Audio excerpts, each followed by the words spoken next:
Aujourd'hui on se retrouve pour le deuxième épisode de vos pires avis sur l'UFC. Juste avant de commencer, vous connaissez la musique, le petit like plus le petit commentaire pour l'actu. Et n'hésitez pas à vous abonner pour faire baisser le pourcentage. On commence avec HHBK-Tupa 2.0. T'écris beaucoup, machallah, qui nous a mis 4 ou 5, 6 avis. J'arrive même pas à compter carrément.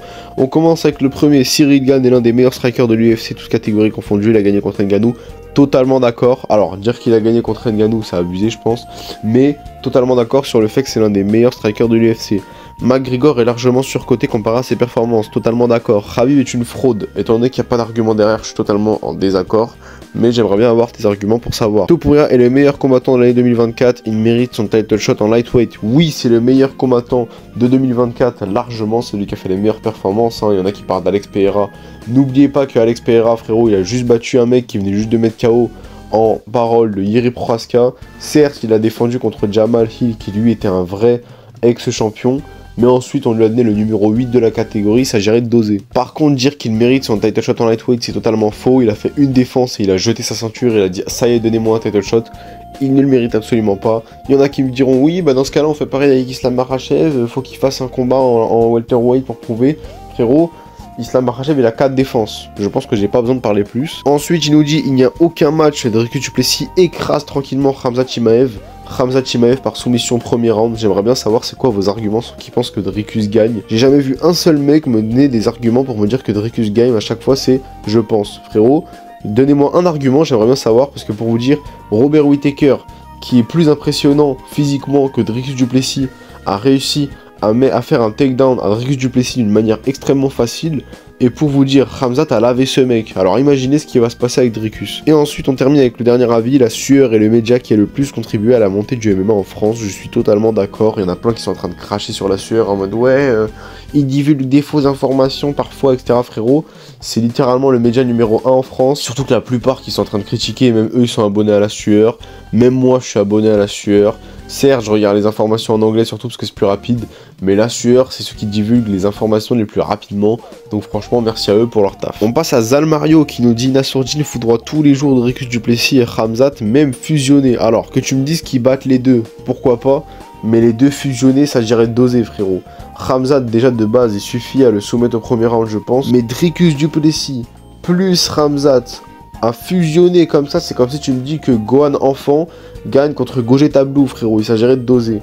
Donc bref, les deux fusionnés, pas du tout, mais un par un, pourquoi pas. On a ensuite Kalmosa qui nous dit actuellement Ian Gary est l'un voire le plus gros prospect de l'UFC et me sortez pas des boucs qui ont 29 ans, c'est trop vieux. Alors, que ce soit un des plus gros prospects de l'UFC, je suis totalement en désaccord parce que frérot, n'oubliez pas qu'il a battu absolument personne, ses 2 meilleures victoires, c'est Carlos Prates qui était censé perdre entre KO à la fin si Carlos n'aurait pas fumé une cigarette en plein combat. Et sa deuxième meilleure victoire, c'est Michael Venom Page qui était en train de l'enculer en striking. Et ensuite, Ian Gary a décidé de s'endormir sur lui au sol. Et c'est comme ça qu'il a gagné la décision. Bref, Ian Gary ne mérite absolument pas sa place de 6ème. Actuellement, je ne sais même pas pourquoi il est arrivé 6ème alors qu'il a sa meilleure victoire, frérot. C'est contre le 13ème. Je comprends même pas pourquoi est-ce qu'il est aussi haut, je pense surtout que c'est parce que c'est le chouchou d'Dana White. Donc bref, pour moi il mérite absolument pas. Surtout qu'en soi il est même pas ouf, frère. On a Propane Freaks qui nous dit Derrider en light heavyweight contre Jiri Prochazka est le meilleur combat faisable en 2025. Alors, dans un monde où en 2025 tu peux faire Thomas Pinal contre John Jones, tu peux faire Khamzat contre Dricus du Plessis, tu peux faire Ilia Topuria contre Islam Makhachev, et encore je n'en cite que 3, non, ce n'est pas le meilleur combat faisable, mais ça reste un banger. Il nous dit ensuite, j'adore Volkanovski, mais Movzar l'arrache à la décision. Je suis totalement d'accord, hein, même malgré que même moi je suis largement pour Volkanovski, je pense que Movzar Evloev gagne à la décision. Qu'il l'arrache à la décision, je trouve que c'est abusé, mais je pense qu'il y a un très très grand monde où il gagne ce combat à la décision. Et ensuite il nous dit, après qu'Alex perdra son rematch contre Ankalaev, ce qui je pense va arriver et j'espère que ça n'arrivera pas, envoyez-le en heavyweight contre Cyril Gane. Alors le combat n'a absolument aucun sens, par contre je pense que ce sera un banger, 2 des meilleurs strikers de l'UFC en 1 contre 1. Et en vrai ce combat s'il arrive, je pense honnêtement qu'il y a un monde où Alex Pereira gagne, tout simplement parce que frère, pour vous dire, genre Cyril Gane à l'UFC Paris par exemple, il s'est pris un knockdown face à Tai Tuivasa, s'il te plaît. Ce pot de graisse nul à chier, il a réussi à mettre un knockdown à Cyril Gane. Alors imaginez ce qui serait arrivé si la patate c'était une patate d'Alex Pereira. Alex Pereira aurait mis KO Cyril Gane. On a Sharkix officiel qui nous dit Khalil Rountree Jr. peut battre Alex Pereira s'il y a une revanche. Pas du tout. C'est pas parce qu'il nous a fait la chialeuse en mode oui, quand j'étais petit on me harcelait parce que j'étais gros, etc. Ça y est frérot, hein, tu vas pas me faire pleurer. Oui, ok, il a bien fait un coup de promotion, il a réussi à récupérer 500 000 abonnés sur Instagram, bravo à lui, c'est bien, t'as fait un bon coup de communication. Mais bref, il s'est déjà fait enculer la première fois avec toute la motivation du monde et tout le soutien du monde.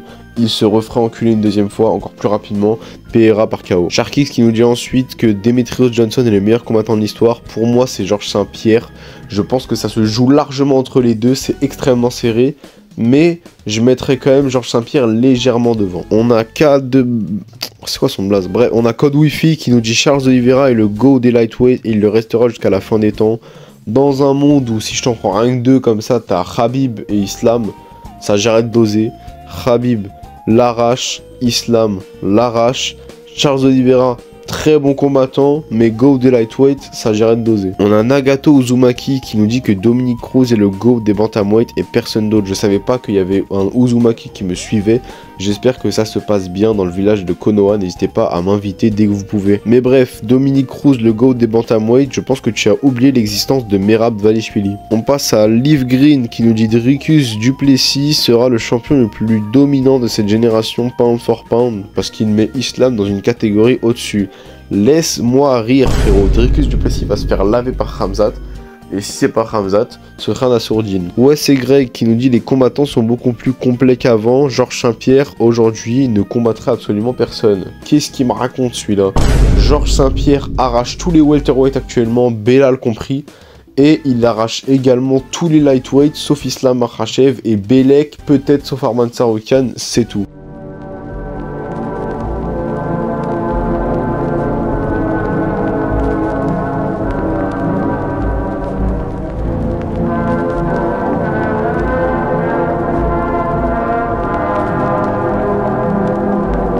On a Michel Pagnol qui nous dit Malteser Edward est le pire champion welterweight all time, même Belal est devant. Alors oui, pour moi Belal est devant vu tous les noms qu'il a battus comparé à Leon Edwards. Mais dire que Leon Edwards est le pire champion welterweight all time quand il a battu 2 fois Kamaru Usman et qu'il a battu Colby Covington, je pense que c'est abusé du bail, sachant qu'il a quand même gagné 2 fois contre le deuxième GOAT de la catégorie. On passe au dernier avis, alors profitez bien, on a Goludo Experience, l'EQIMU 6-3-2-3, d'ailleurs je savais pas qu'il y avait le stand de Giorno qui me suivait, donc frérot, si tu peux me jeter la flèche dessus, y a aucun problème.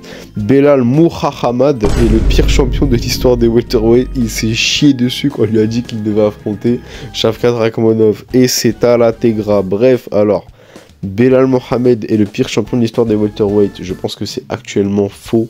Tout simplement parce que pour vous dire, il a quand même dominé toute la catégorie.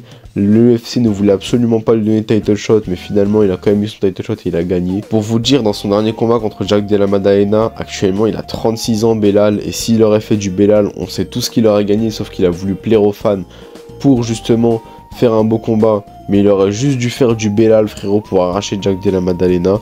Et surtout, dire qu'il s'est chié dessus pour affronter Shavkat, c'est totalement faux frérot. Il a gagné sa ceinture à l'UFC 304 et il était prêt à la défendre contre Shavkat à l'UFC 310. Malheureusement, il y a eu un enchaînement de circonstances qui fait qu'il s'est blessé au pied, il n'a pas pu combattre Shavkat. Et qu'ensuite c'est Shavkat qui s'est blessé, donc il n'a pas pu combattre, il a dû combattre contre Jack Della Maddalena. Donc non, ce n'est pas le pire champion de l'histoire, et non, il ne s'est pas chié dessus contre Shavkat. Bref, j'espère que ça vous aura plu, n'oubliez pas que la partie 3 arrivera bientôt.